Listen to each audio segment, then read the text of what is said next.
What's going on, crypto people?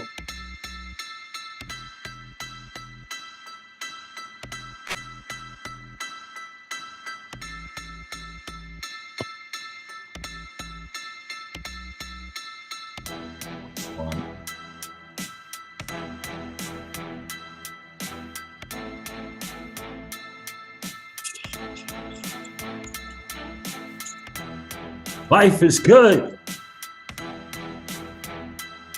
The digital asset space, should we be concerned about the Restrict Act? Yeah, I think so. Kev Cleveland is in the building. What's going on, my dude? I think we should be concerned. Rodwell Nobrega, happy Friday to you, brother.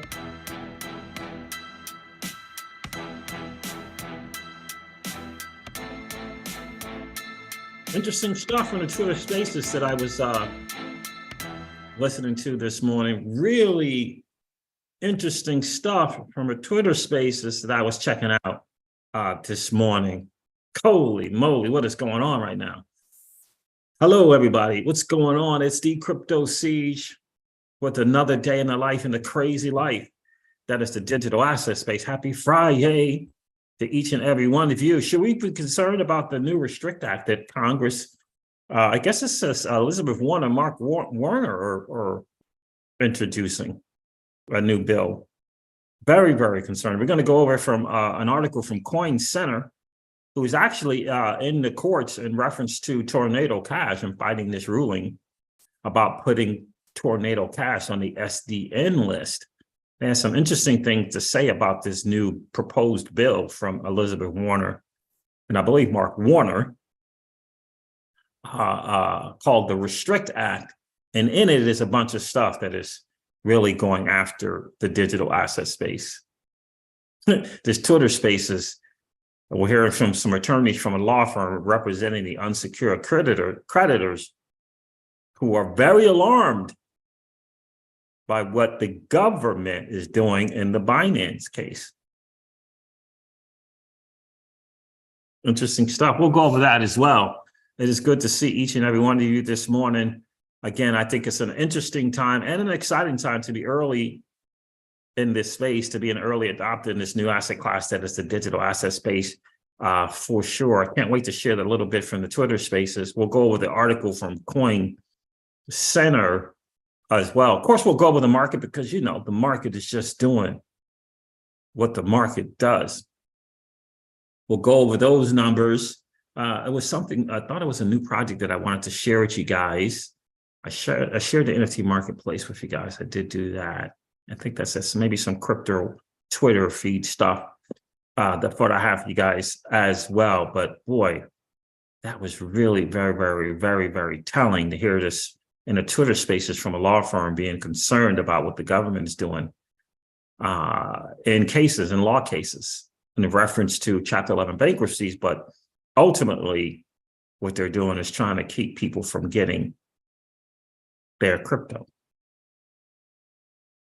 Ultimately, that's what they're doing, trying to prevent people from getting their crypto. Interesting stuff. I think we're going to silence that noise about what the U.S. or any other nation's government entities can or cannot do, and what lengths they're willing to do it.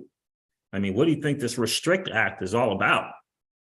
But you won't have to listen to me. I'm going to let you listen to the people from Coin Center and their law firm on what the Restrict Act is truly all about. Peter, what is going on, my friend? Peter said, I smashed that like button on the way in. Starting a little bit late this morning. I had to listen to that Twitter Spaces, or I got a chance to listen to the Twitter Spaces. Just over an hour and a half long. But I did want to get into it because it does affect the Crypto Caesar's home for sure. Another change in how we have to provide a claim. And this Celsius case is interesting, to say the freaking least. You know, to say the least, right?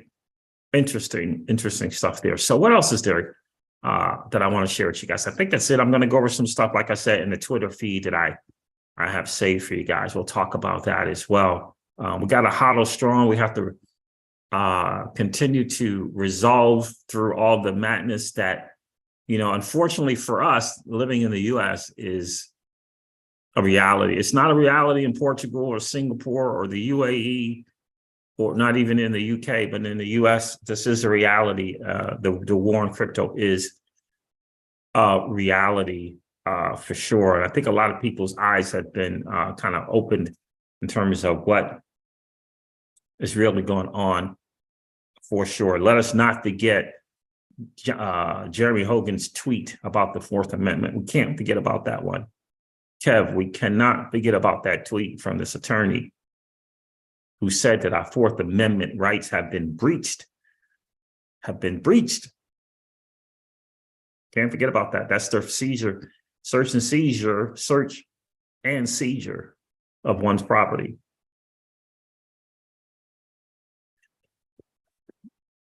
Right. So we can't forget about that one, because that's looking like more and more of a reality. Let's get into the market. We'll go over the numbers. I appreciate each and every one of you guys being in here. Let's go over the numbers real quick. People are excited about the XRP pump. My tab fell asleep there. Thanks to freaking Microsoft Edge. Tab resources, put them to sleep. Deal. Let's get over this. Let's see here. Okay, let's refresh. Make sure it is accurate and up to date. It's saying 1.21 trillion for total market cap on CoinGecko. Let me make sure that's correct. I'm going to refresh that. Look at that Bitcoin dominance. It's not changing. I don't think these numbers are accurate, though. I think that was from last night. Let's refresh it. We need to know the good. We need to know the real when it comes to this market cap in the Bitcoin dominance. So let's refresh it. Okay, there it is. So it says the total cryptocurrency market cap, according to CoinGecko, the one CoinGecko for all your needs and checking the market. You want to hang out on CoinGecko.com without question. And if you're interested, download the app as well. Love the app. All right, so the total cryptocurrency market cap is at 1.24 trillion. It's up 1.1% in 24 hours. The Bitcoin dominance is at 44.7%. Doesn't seem to change. 44.7% will not make for an alt season, will not make for a bull run. Bitcoin is trading at $28,514. Ethereum is trading at $1,835. And XRP is trading at, 53 cents, up 19% on the 7-day. There it is. The market just sideways as far as I'm concerned. Just doing what it does. XLM is up 18%. Oh, goodness. My poor XLM, my poor XRP. Brutal. Thanks to Celsius Network. Brutal, and brutal. Big time lessons learned there. So that's the market, guys. The market is just doing what the market does. I'm going to go over the SEC shutting down another exchange, and then we're going to get into this article about what the U.S. Congress people have presented as a bill as a way to stop investors participating in the digital asset space. So as the SEC strikes again, shutting down crypto exchange with immediate effect. The SEC is suing the BXC exchange for offering unregistered securities. Never heard of this exchange. The United States regulator alleged that the founder of BXC used $900,000 for personal use, including gambling. SEC Chair Gensler warned crypto companies to comply with the law. Okay, so we got the alleged stuff. I want to hear from BXC.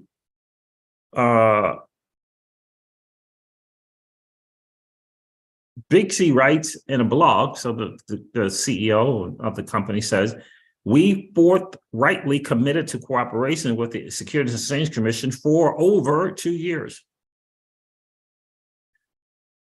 You see a kind of theme going on here?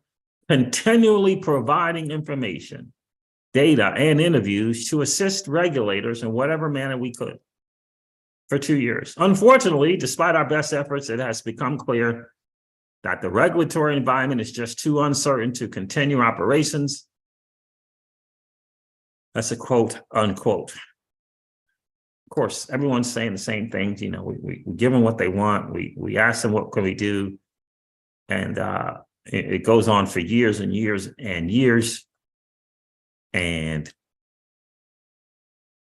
they seek to shut them down or serve Wells notices, and you know, any other kind of stuff. So there, that is again another one of those. Oh, balcony DAO. I wanted to ask you guys about that. Let me do that real quick. Anybody heard of balcony DAO?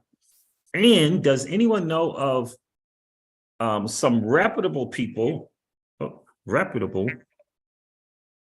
Hold on 1 second. What's going on here? Anybody know of some reputable people? Hold on 1 second, guys.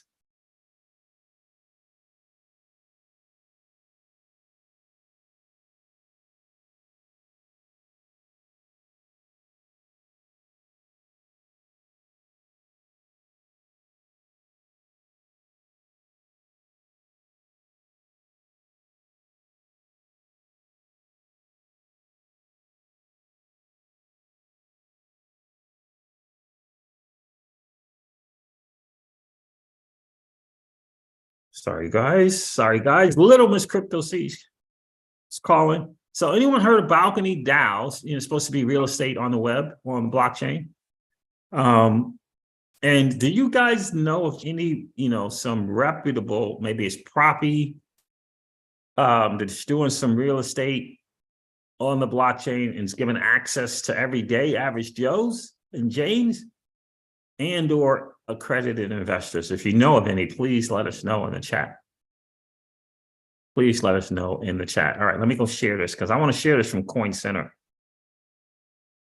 Because this is really, I think, really, really important. Share. Let's go here.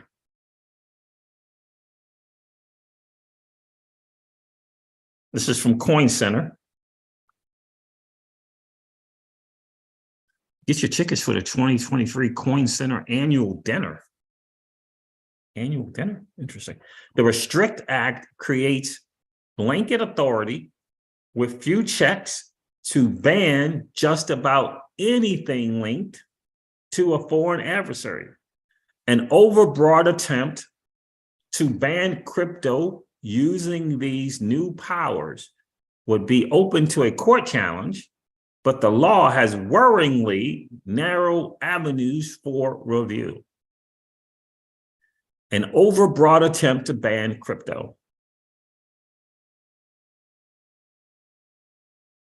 The Restrict Act, which was introduced by Senators Mark Warner, and Thune, okay, so not Warren, but Mark Warner and Senator Thune, aims to block or disrupt transactions and financial holdings involving foreign adversaries that pose rise to national security, that pose risk, that pose risk to national security. Although the primary targets of this legislation are companies like TikTok, the language of the bill could potentially be used to block or disrupt cryptocurrency transactions, in extreme cases, block Americans' access to open source tools or protocols like Bitcoin. This bill has several problems, some of which stem from its similarities with the OFAC regime, others that stem from its differences. The act creates a redundant regime paralleling OFAC without clear justification. It significantly limits the ability for injured parties to challenge actions raising due process concerns. In other words, if you disagree with it, it's hampering your ability to contest and make an argument against it. And unlike OFAC, it lacks any carve out for protected speech, which I know a lot of people know. This is what the thing they said Tornado Cash was about. So it says similarities between the IEEPA and the Restrict Act. The Restrict Act is conceptually similar to the International Emergency Economic Powers Act, the law that empowers OFAC to block Americans from transacting with sanctioned foreign persons. Indeed, the Restrict Act would essentially create a parallel sanctions regime administered by the Secretary of Commerce alongside OFAC's regime administered by the Treasury Secretary. So the Restrict Act is something that runs in parallel to the IEPA, and it would be administered by the Treasury Secretary of Commerce.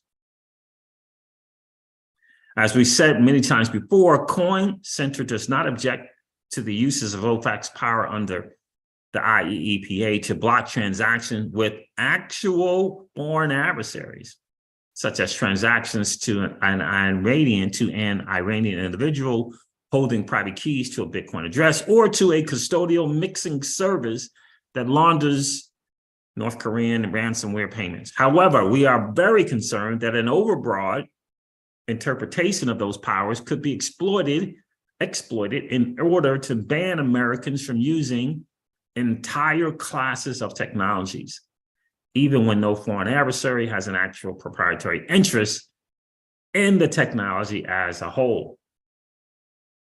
It says here, this concern is exemplified by OFAC adding the Tornado Cash immutable smart contract to the SDN list.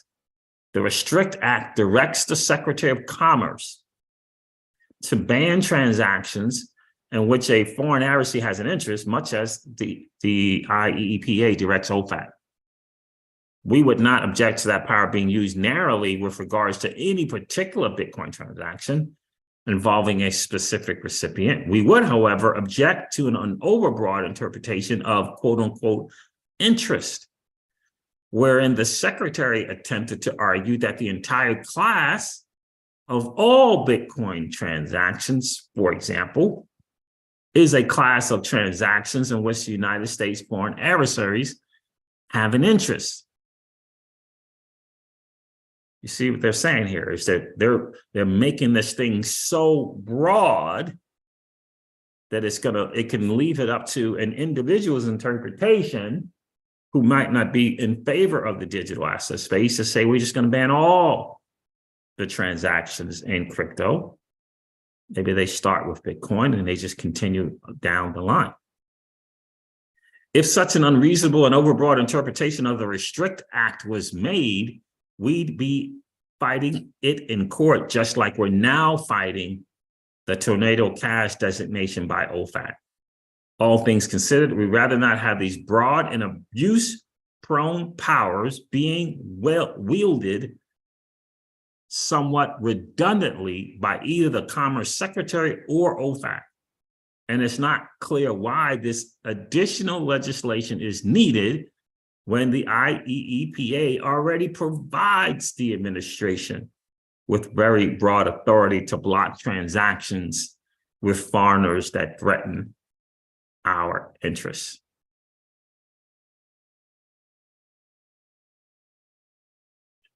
So that says some of the difference between the IEEPA and the Restrict Act. The Restrict Act does not have a statutory carve-out for transactions dealing primarily in information and protected speech activities like the Berman Amendments. It empowers the Restrict Act empowers the Secretary of Commerce to make prohibitions without the need for the president to first declare a national emergency, as with the cyber executive order that preceded the Tornado Cash sanction. The Restrict Act limits judicial review to the DC Circuit,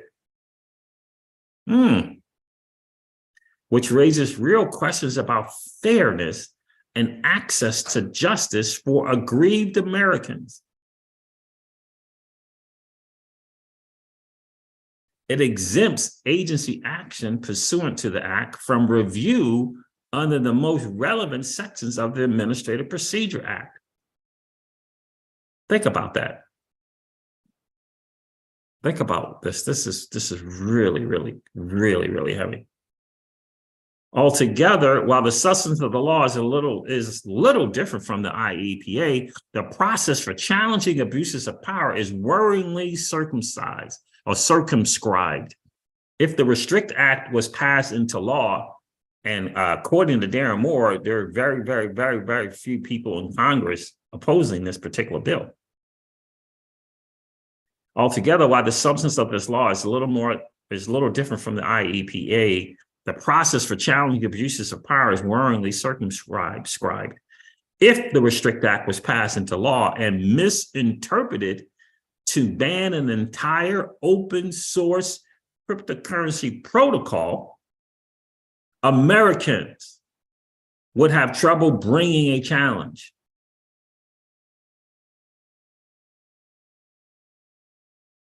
The challenge would need to be in the DC circuit, even if many of the aggrieved parties are elsewhere.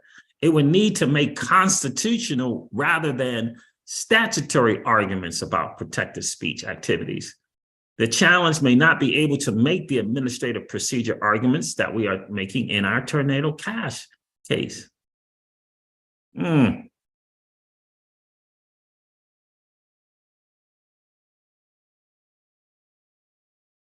A broad and discretionary power to ban and disrupt all manner of information technology should not be wielded without appropriate oversight and opportunity for review. The Restrict Act not only fails to ensure these rule of law protections, in many cases, it attempts to subvert them.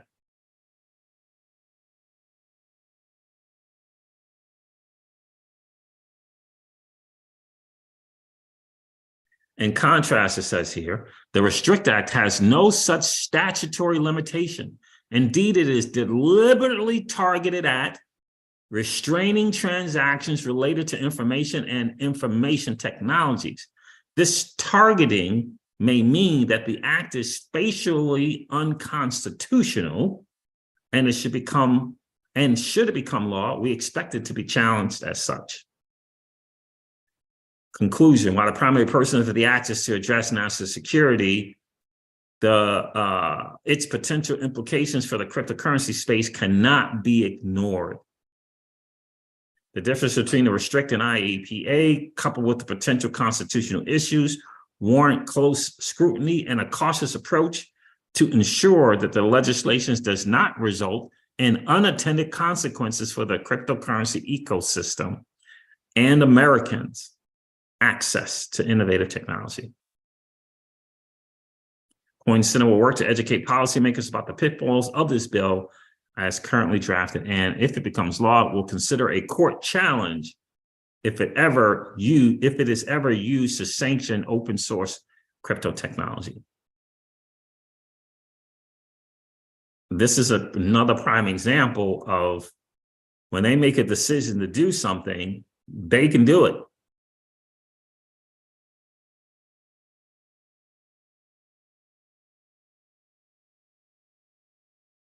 They can just straight up make a decision to do it, and they can do it.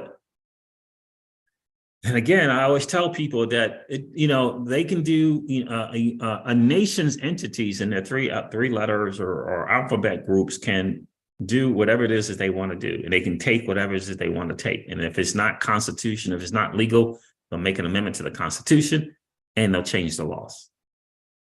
That's kind of the way it is. And I don't think anyone, when we go over Operation Choke Point, is naive now to believe that there is just a straight up war going on in a big time way in the United States. Cyborg, what's going on, my friend? Yeah, I was talking to Little Miss Crypto Caesar, so I muted. Jay Corn is in the building.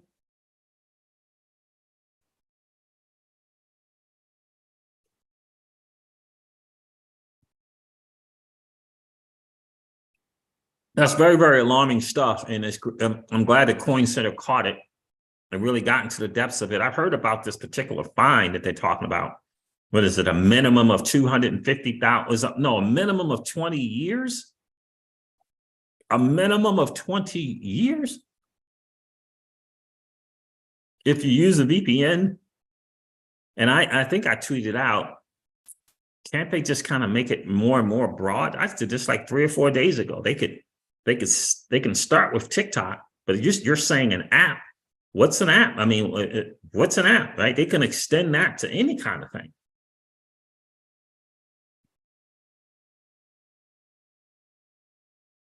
Right? They could, right? I mean, unbelievable.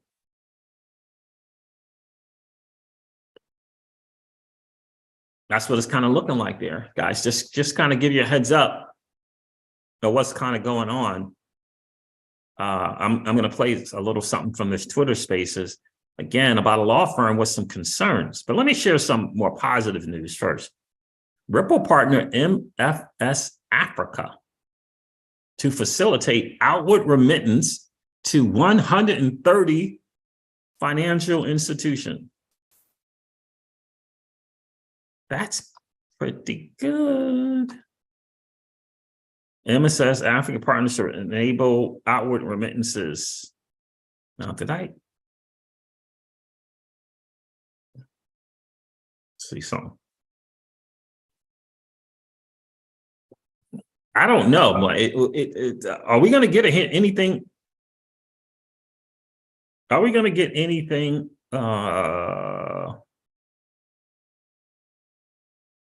Oh, okay. I can't go to that. It says this is infected. So let's not do that. Let's not do that. I think someone else, 130 places. That's really, really, really, really, really, really good. So shout out to MFS Africa, but I can't share that. My software is saying that's no good place to go to. And what do you think about this, guys? ISO 20022 put this out.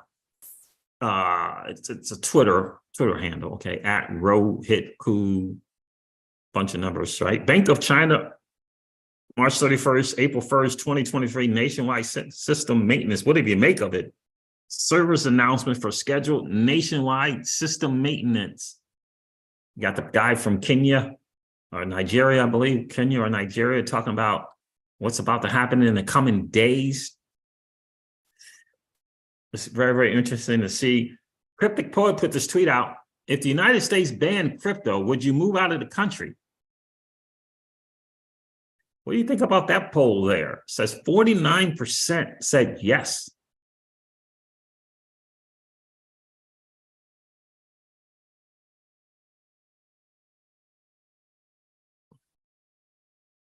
%. I don't know why you guys see results, right?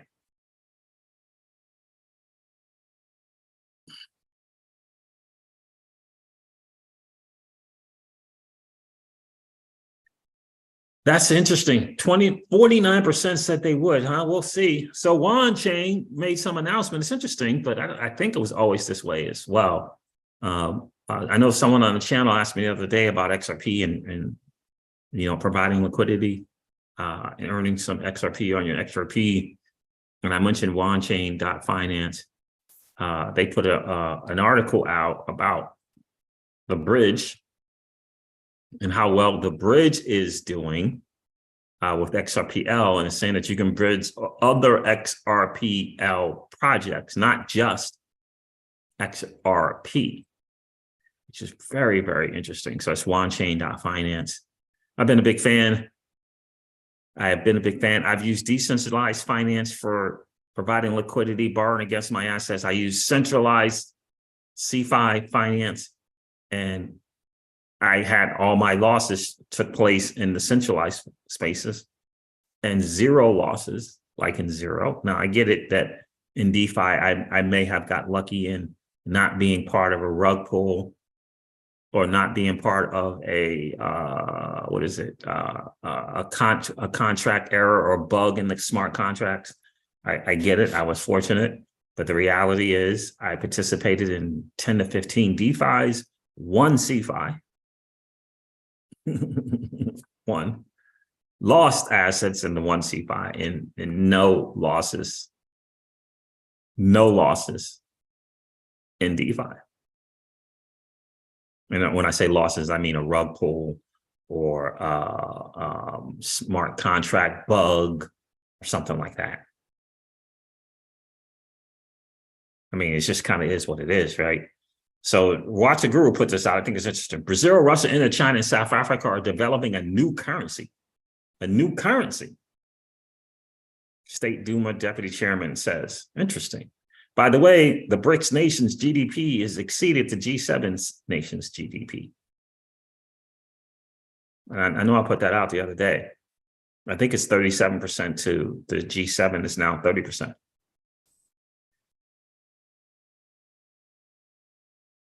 That's a big deal.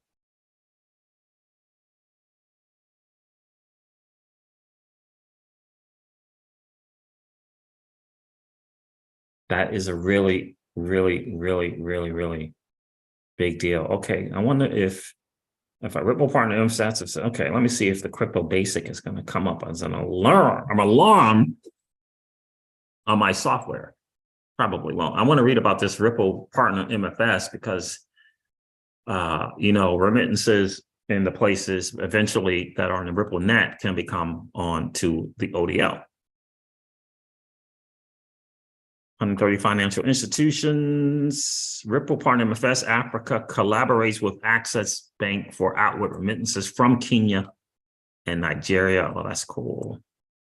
According to an announcement yesterday, the partnership will provide simplified transfers to customers of Access Africa, enabling cost-effective real-time cross-border payments for businesses and individuals seeking to transfer funds to their families abroad.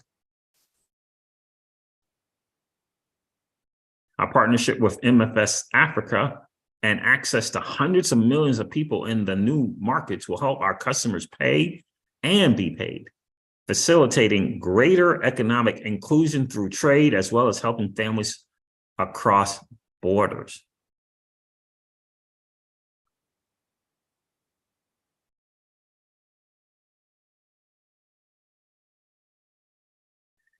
While Okajuju did not explain much about how MFS Africa plans to achieve this goal, the digital payment network is expected to leverage Ripple's solution to enhance partnership. As reported last year, MFS Africa partnered with Ripple to leverage the blockchain company's on-demand liquidity. So they're already on ODL. Solution to facilitate cross-border payments in more than 35 African nations. It bears mentioning that Ripple's ODL solution offers near instant settlement by using XRP as a bridge currency. So that is a big deal. That's an add to the ODL. Okay, good to hear that. That's some good stuff right there. That's some good stuff. All right, let me go share this.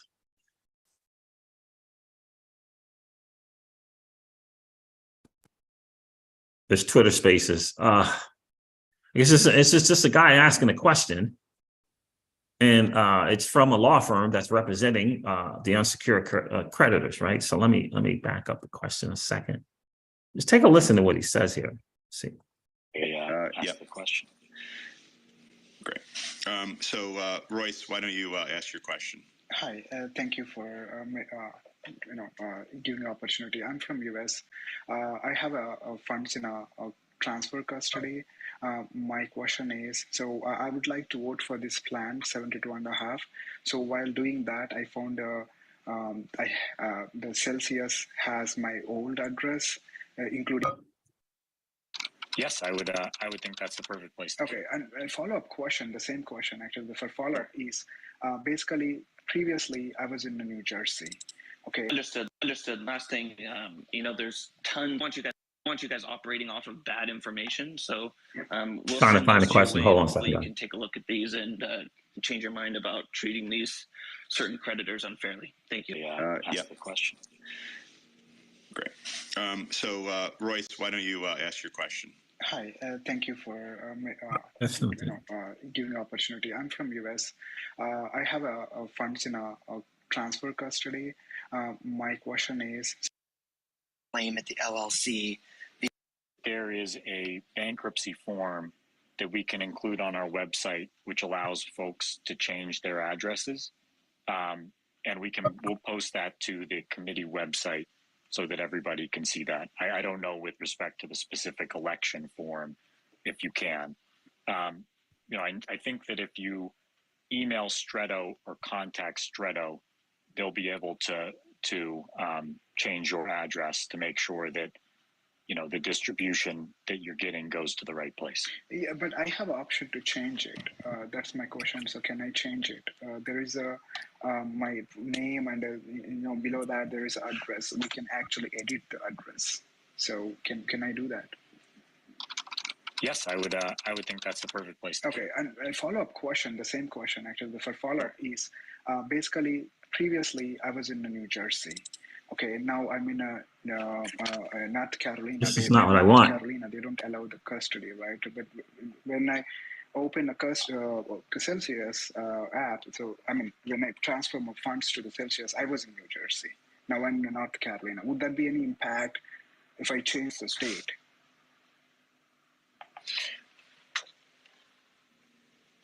So I think that the way your claim is scheduled, treated with respect to the settlement in any plan. Okay, great. Thank you. Thanks. Taylor, if you want to ask your question. Yep. Thanks, guys. I think this is it. So before the judge basically said the earn creditors had no claim at the LLC, the original Nova Wolf sponsor plan, one of the that they submitted, made it pretty clear that under their plan, the earn creditors would be issued these tokens for the new for NewCo. Now, post that decision, I saw a recent filing from Nova Wolf that basically didn't make it as clear that the earn creditors would still be issued those tokens and treated as creditors. I just want some clarity on, assuming that you guys lose the appeal and Nova Wolf wins and takes their plan basically is taken through. Will the earn creditors still be treated as creditors and issue those EST and MST tokens?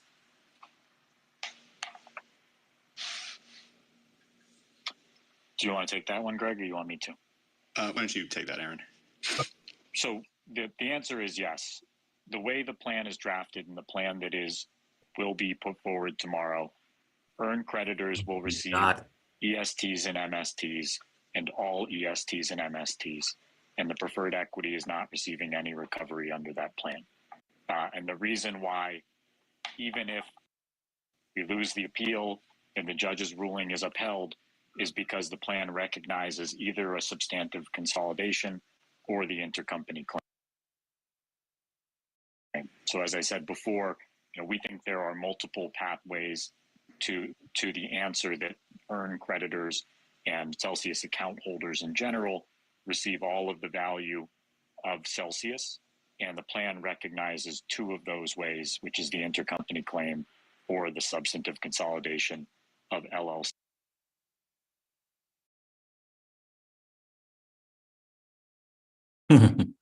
Soren Eagle, what's going on, my friend?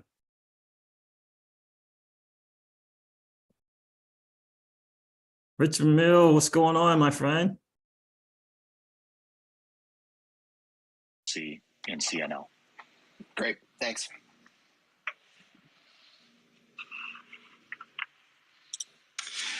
Right. So next up here, why don't we recognize Natty?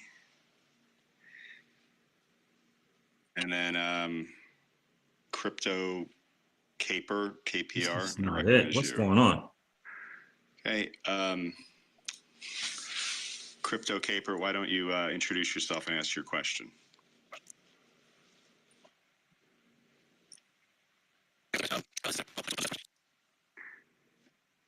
Hi, I'm getting a lot of I'm getting a lot of feedback. Oh my God. I think this is it. Hi, can you try asking your question again? I got a lot of feedback when you were speaking. My bad. I was on speaker. Yeah, I think this is it. Is it better now? Yes. Okay, cool. So the question I have is now let's say we have if the judge is siding with the preferred equity folks on both the mining company and the $3.5 billion that's left in CNL. Is there any potential instead of litigating it that we could strike a deal with them at all?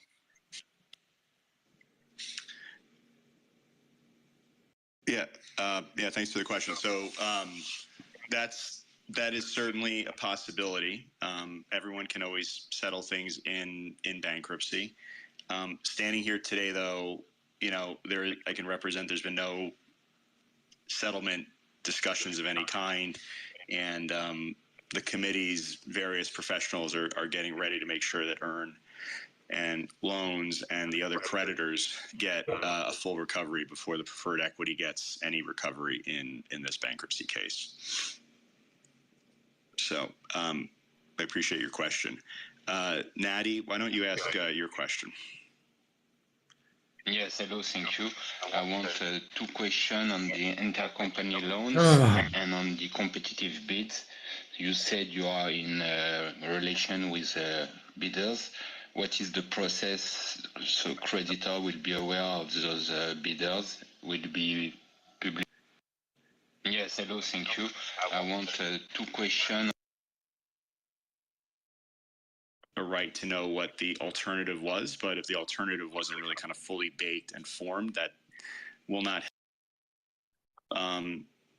They have different types of ideas about how to maximize value. All of them have significant capital and operational expertise, and we view them all as very interesting options for a transaction. As Judge Glenn said at a recent hearing, what matters, though, is not who sends in indications of interest or looks at diligence information. It's who actually signs on the dotted line and makes a committed bid that has all of the operational and financial commitments. The committee has not formed an official position about releasing all of the bids. If there are actual other bids, I don't know if we would have an objection to those being out there. I think what we would have an objection to is sort of uncommitted, unformed ideas that haven't really been turned into actionable proposals. The reason being that everyone has a right to know what the alternative was, but if the alternative wasn't really kind of fully baked and formed, that will not help creditors sort of understand what's actually on the table today. So we literally spend several hours a day, each day, White & Case, Kirkland, Perella Weinberg, Centerview, M3, and Alvarez and Marsal with these different bidder groups. It's a real significant time commitment of ours, and it's probably going to continue, for the next 2.5, 3 weeks. And we are going to work with people to find what's the best option out there. So, Aaron, why don't you? I'll defer to you on the intercompany loans and the accountant piece. Yeah, thanks, Greg. And I want to make clear that we spent a lot of time with Nova Wolf. They've done a lot of work and are very invested in this. We're also talking to a number of other potential bidders who are also spending a lot of time. So everybody's very committed and is working very hard to try to get the best recovery for everybody on this phone call. With respect to the intercompany claim, there is a claims allowance process in any bankruptcy case. And just like the debtor has objected to certain claims in the case, other parties can object to the intercompany claim or seek to clarify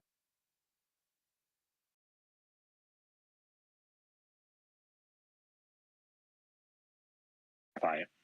There's a detailed statement that the debtors put on the docket about the intercompany claim, which we're looking at, and we're doing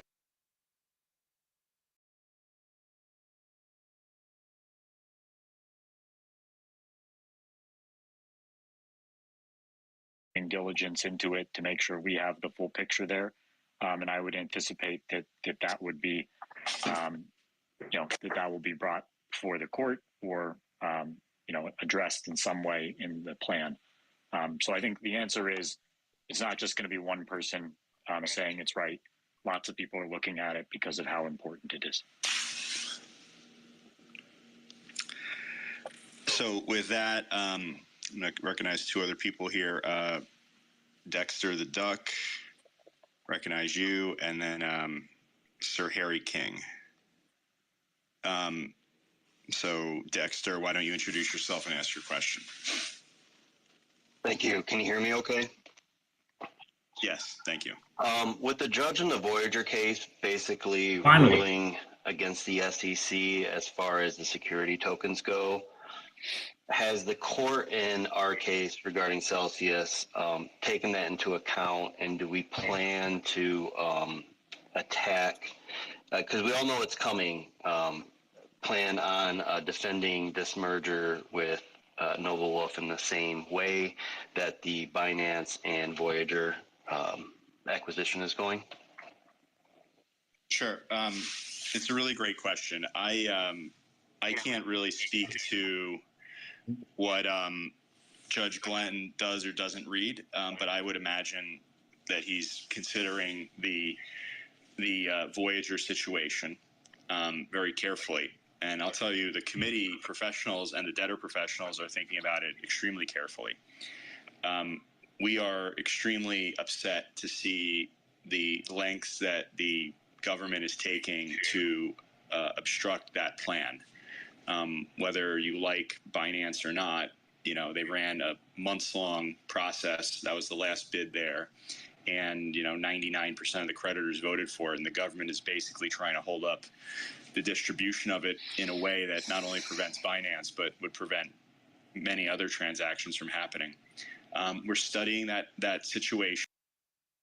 What he said there, he's very alarmed. So the lawyers and the law firms in this particular Chapter 11 with Celsius are very alarmed by what he said. This is the partner, so he's the one of the partners at this particular law firm, White and Case, said that they're very alarmed at how the government is taking these actions to not allow the distribution of these digital assets.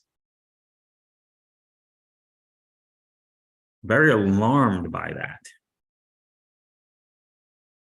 Again, to me, it's just another example of a nation's entity, and it was 3 or 4 letter alphabet group restricting or trying to take away something that doesn't belong to them.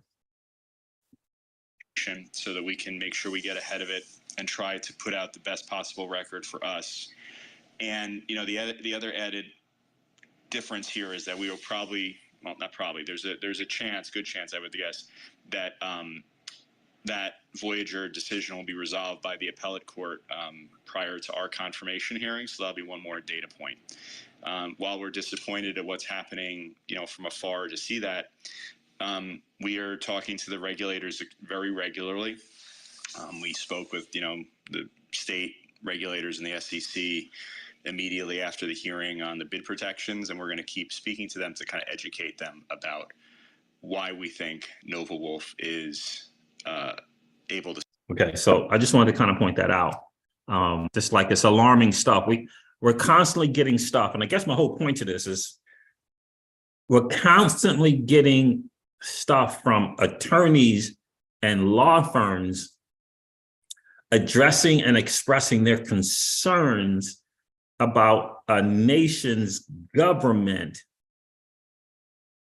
actions affecting its citizens. Right? We heard from Cooper and Kirk the other day in reference to the Operation Choke Point 2.2.0. Ultimately, that is about the digital asset space and the people participating. We heard from Coin Center expressing their concerns about the Restrict Act that can ultimately affect all transactions of digital asset holders in the United States. They made a point of saying Americans. They made a point of saying Americans. Coin Center did that. You got a law firm, a United States law firm, saying that they are very alarmed by the government and the actions that the government is taking in this case, in the Voyager case. Right? So this, to me, is speaking to the lengths at which a nation's government and its alphabet group will go in trying to affect your participation and your access to your own. Like, you got to understand, these are assets that the people from Voyager own. They own these assets. It's theirs.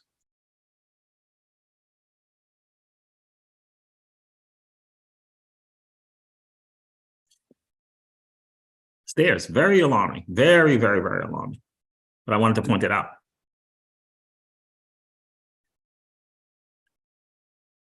What's going on, Alex E? Good to see you, my friend.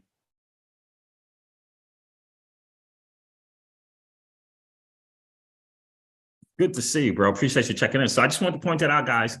I hope this was a pretty quick stream. I wanted to kind of keep this. I don't know if I ended up doing that under an hour, but I just want to kind of point those things out to you. Oh, by the way, let me know in the comments of this video or in this chat right now if you know of a good real estate company, commercial real estate, residential, doesn't matter, in crypto that is taking and tokenizing that real estate, putting it on the blockchain. That is, whether it be like Proppy, I know Proppy does something similar to that. I remember Ripple saying that they partnered with a company, not partnered, but they kind of gave credit and acknowledged the company that was doing the same thing as Proppy in terms of real estate on the blockchain, as if that company was going to be doing it on the XRP ledger, I think. But if you know of someone, I'd like to know if you could let us know in the comments or in the chat here, so we can start looking into that as well, because the tokenization of everything is going to be everything, right, going forward. So we want to be in the know, and hopefully we can be early. I've never heard of this particular DAO, Balcony DAO, but I did stumble across it. So there it is, guys. Let me know if you hear anything. Please let me know in the comments if you know of some legitimate, reputable ones where you can own that token, which is essentially giving you ownership in real estate and that type of stuff as well. Soaring Eagle says you want a land patent, not deed. Yeah, there you go, right? So Balcony DAO is about a deed. If you know of some good ones, please let us know in the chat for sure. Soaring Eagle, thank you so much for checking in. Corey Anderson, Alex G, appreciate you being here, my guys. Pookie. The Real Big Will, appreciate you checking in. Tamboy, Cyborg, J Corn, RC, Peter, appreciate you guys being here. Kev, Cleveland, and Rodwell Nobrega, appreciate you guys checking in this morning. I'm going to end this one like I do all of my live streams for sure, and remind you guys of this. Do me a favor, hit that like button. If you didn't do so on the way in, you can do it on the way out.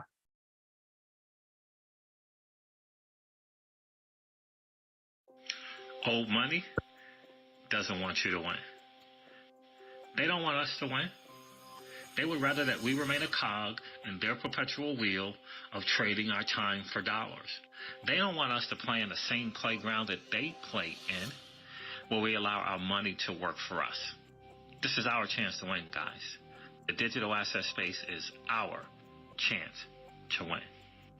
We are in the midst of the greatest transfer of wealth in the history of man. Are you participating, or are you standing on the sidelines? Here's what I do know, that the battle for you has already been fought, and the victory is yours. Go get it. I'll talk to you soon, guys. See ya. Bye.